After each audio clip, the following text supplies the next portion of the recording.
my stunning, long-legged nemesis, the ultimate ice queen, has suddenly undergone a complete personality transplant.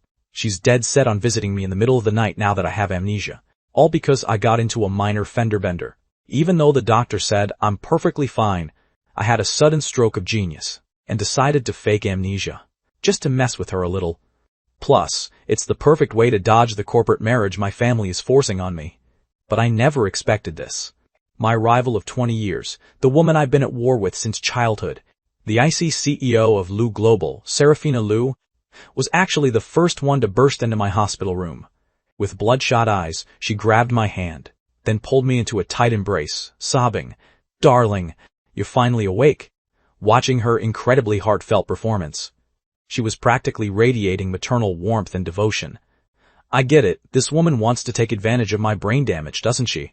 She wants to swindle me out of my family fortune. Fine, I'll play along.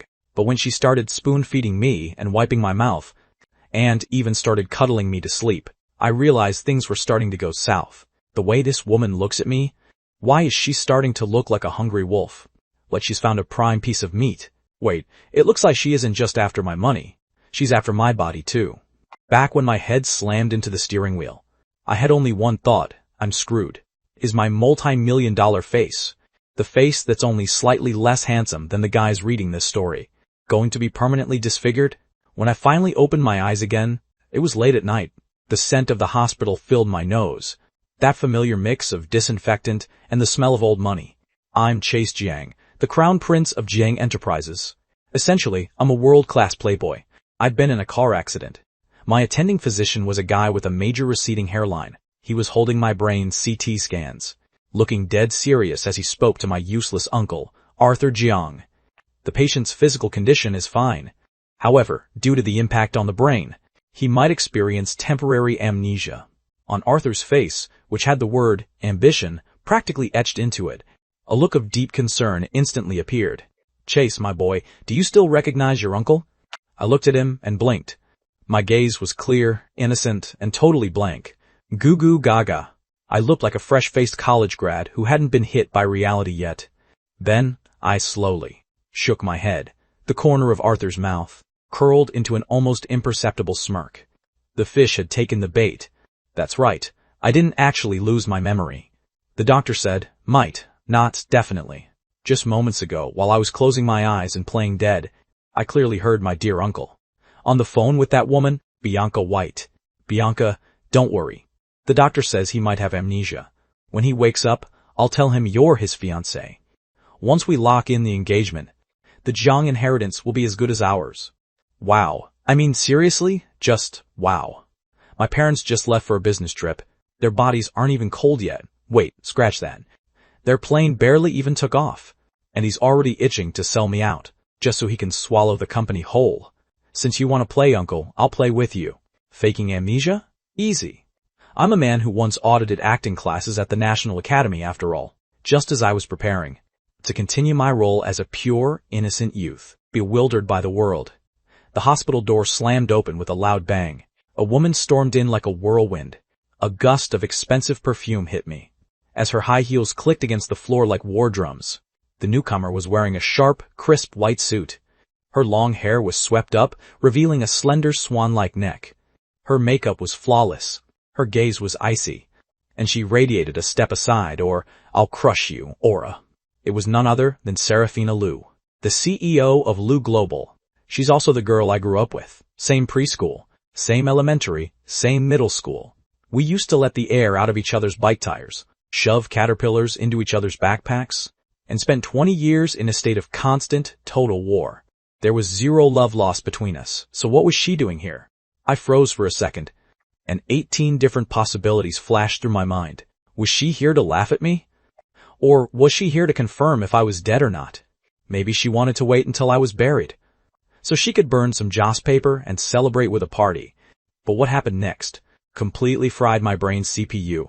The legendary Ice Queen CEO saw me, and in that instant, her frozen mask, the one she'd worn for years, completely melted away. Her eyes turned red instantly, looking as if she'd just suffered the world's greatest injustice. She rushed to my bedside in 3 quick strides, and right under Arthur's dumbfounded gaze, She snatched up my hand. Her hand was cold, but her voice was trembling and tearful. Soft, sweet, and incredibly delicate. Darling, you're finally awake. You scared me to death. The air in the entire hospital room froze for 3 solid seconds. The moment she said, darling, I looked into her beautiful almond-shaped eyes, which were quickly filling with tears. That threatened to spill over. With that pitiful, tragic expression on her face, her acting was so top tier. She could have signed up for an Oscar right then and there.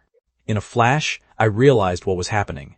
Oh, I see. Wow, okay. My dear uncle wants to set me up with a fake fiancé, but my dear rival decided to cut straight to the chase and crown herself as my official girlfriend. We're both clever foxes here. Who are you trying to fool with this ghost story? Looking at her performance, it was clear Serafina had also zeroed in on my amnesia as the perfect golden opportunity. She didn't just want a piece of the pie. She wanted to take the whole damn cake.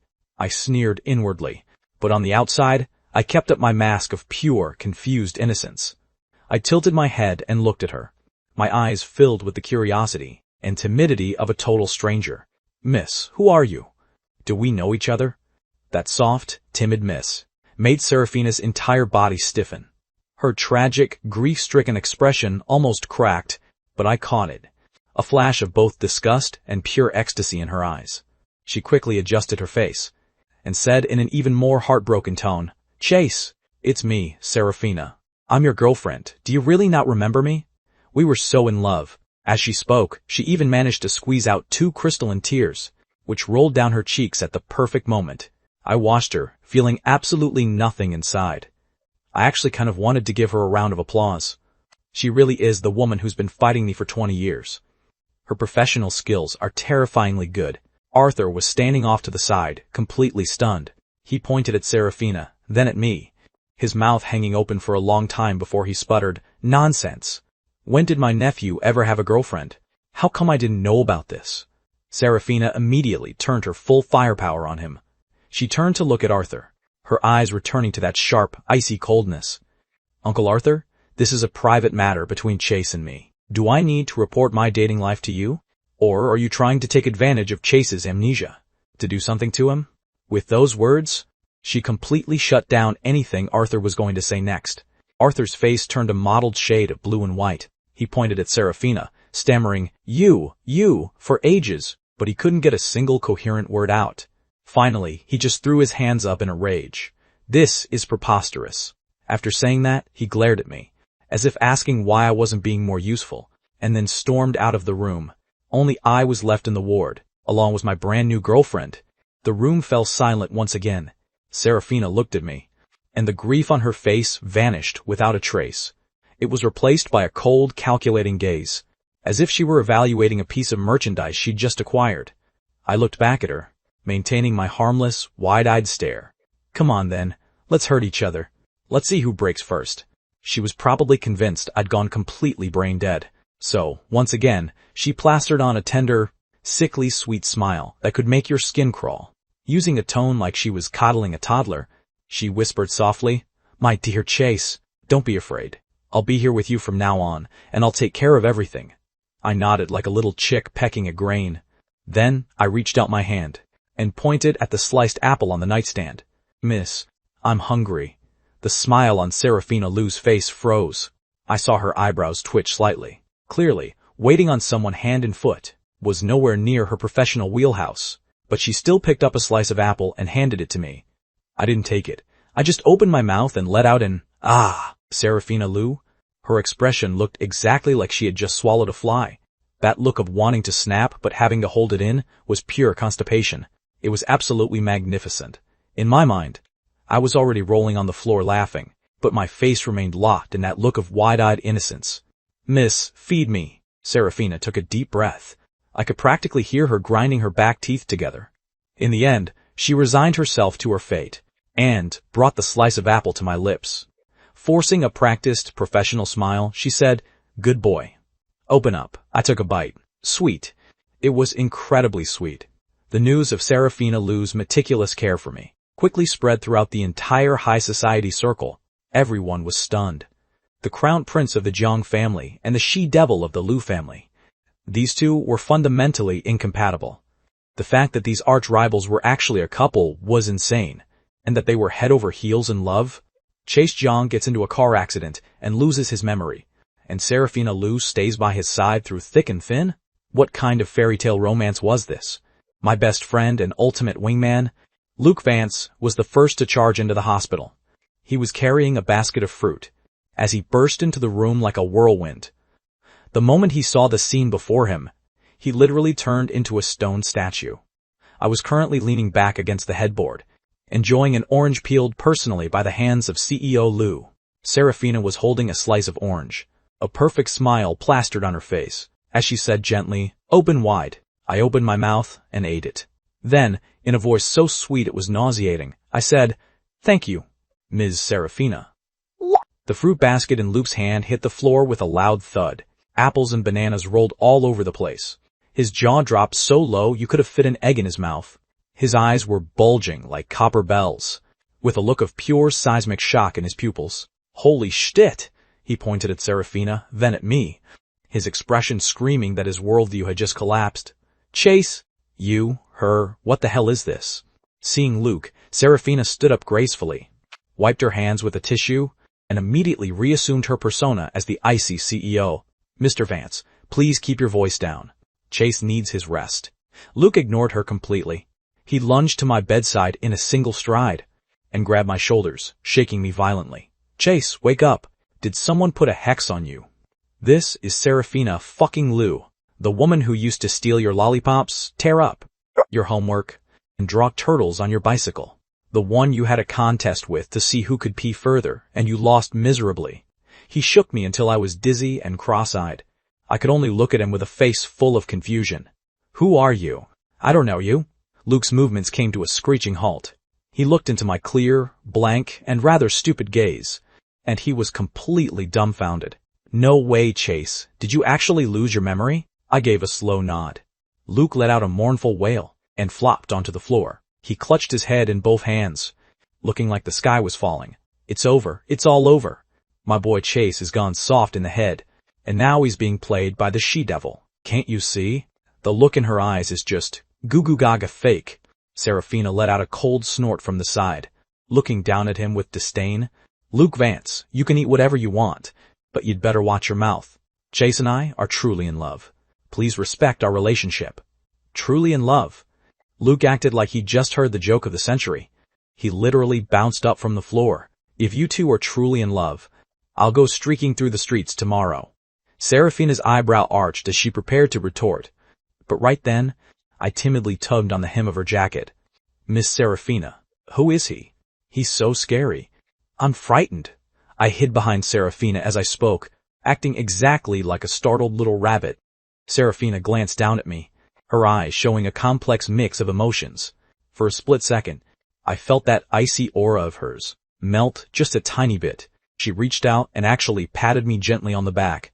Though the movement was a bit stiff, it was definitely meant to be comforting. "Don't be afraid. His name is Luke Vance. He's your best friend."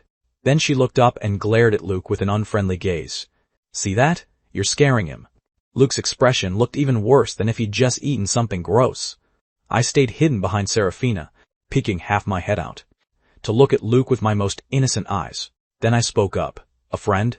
I pointed at Luke, then pointed back at myself before turning to Serafina. I asked with a face full of curiosity, "Miss Serafina, if he's my best friend, then he must know everything about our past, right?" Serafina's body visibly stiffened for a moment. Luke froze as well. I continued my performance, my eyes sparkling with a thirst for knowledge. "I remember you telling me that the first time we met was on a rainy day. You didn't have an umbrella, so I gave you mine, and ran home in the pouring rain, right?" This was the romantic meeting story Serafina had made up for me the day before. It was full of holes, and so cringeworthy I could have burrowed a hole into the floor with my toes. Serafina bit the bullet and nodded. Right, exactly. That's how it happened." I immediately turned to Luke, and asked with an expectant face, "You're Luke, right? Were you there at the time? I remember you laughed at me for being stupid, saying I was risking my life just to chase a girl." Luke's brain had clearly short-circuited.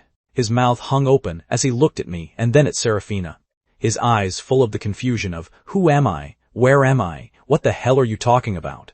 Serafina, standing to the side, shot Luke a subtle, warning look. The meaning in that gaze was crystal clear. If you dare blow my cover, you're dead. Luke was a smart guy. He was a playboy, but he wasn't an idiot. He looked at my innocent face and Serafina's murderous eyes, and he instantly realized something was up, and it was definitely something big. My bro was definitely being set up. He took a deep breath, forcing a smile onto his face that looked more like he was crying. Right. That's exactly what happened. I was right there. I even took photos of you two. Gosh, look at my memory. I nodded with satisfaction. He was a quick learner. Then, I threw out my next question. And I also remember Miss Serafina saying that, to woo her, I stood under her dorm building and played the guitar, singing love songs all night long. And in the end, I was chased away by the security guard with a stick. Weren't you acting as my lookout back then? The smile on Luke's face froze completely. Cold sweat started beads on his forehead. Playing guitar and singing love songs? Chase John? The guy who couldn't carry a tune if his life depended on it? Chased away by a security guard? This was more far-fetched than a horror movie. Serafina, standing nearby, had already begun to slice him up with her eyes. Luke's survival instinct went into overdrive. He slapped his thigh hard. Right, exactly, that's it. I was right there next to you, holding the spotlight. It was so moving, so heart-wrenching. It was world-shaking. Even the security guard was moved to tears by you. He said he only wanted to invite you in for a cup of tea. He looked like he wanted to gag just saying it. I watched the two of them, one digging a hole like a maniac, and the other filling it back up with tears in her eyes. I almost burst out laughing. No, I had to spice things up a bit more. I grabbed Serafina's hand with a look of deep gratitude. I looked at her with pure affection. Serafina, you're so good to me. I can't believe you're willing to revisit. Such embarrassing memories just for my sake. Serafina's face went from white to red, and then to a lovely shade of green. I pressed on. I turned to Luke and said, Luke, thank you. Once I'm better, I'll definitely take a bullet for you, too. Luke waved his hands frantically. No, bro, please don't. Just focus on getting better. The company, your girlfriend is more important. The way he looked at Serafina was full of pure awe and pity. It was as if he was saying, Godspeed, brother, take care. After a soul-crushed Luke finally left, it was just the two of us in the room again. Serafina let out a long, weary sigh. Her whole body finally relaxed. She rubbed her stiff face. I looked at her and suddenly said, Serafina? I think I just remembered something. She instantly snapped to attention.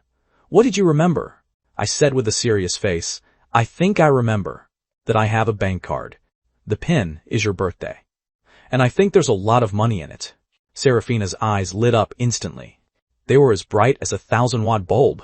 Serafina's efficiency was nothing short of terrifying.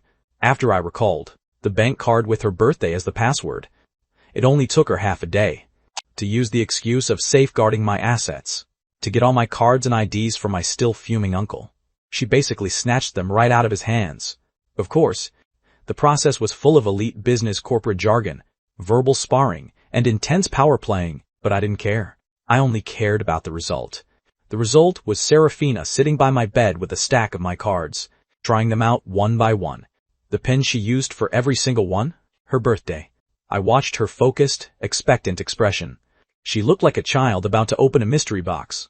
I marveled again at how far this woman was willing to go for money. She tried the first card. Incorrect pin. She frowned. It's fine. Next one. Incorrect pin. Her frown deepened. Incorrect pin. Incorrect pin. Incorrect pin. When the final card also showed incorrect pin, Serafina's face was as dark as the bottom of a burnt pot. She looked up at me. That look. It was like she was looking at a defective product that broke right out of the box. I immediately pulled my head back, looking innocent and hurt. What's wrong, Serafina? Did I remember it wrong? Serafina took a deep breath and squeezed a few words through her teeth. It's fine. You probably just remembered the wrong card. She shoved the pile of useless cards back into her bag, with a bit of violence. I looked at her and spoke cautiously. Are you angry, Serafina?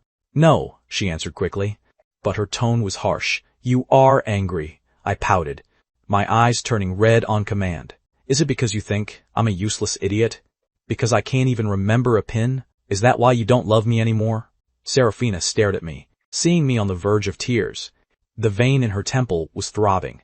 I knew she probably wanted to strangle me right now, but she couldn't. Her persona was that of a devoted, loyal girlfriend. If she dared to lose her temper with me, all her hard work acting up to this point would be for nothing. So she had to take another deep breath and force a smile that looked more painful than crying. How could you say that? I love you more than anything in the world. It's okay if you can't remember. How about you let me manage all your money from now on, okay?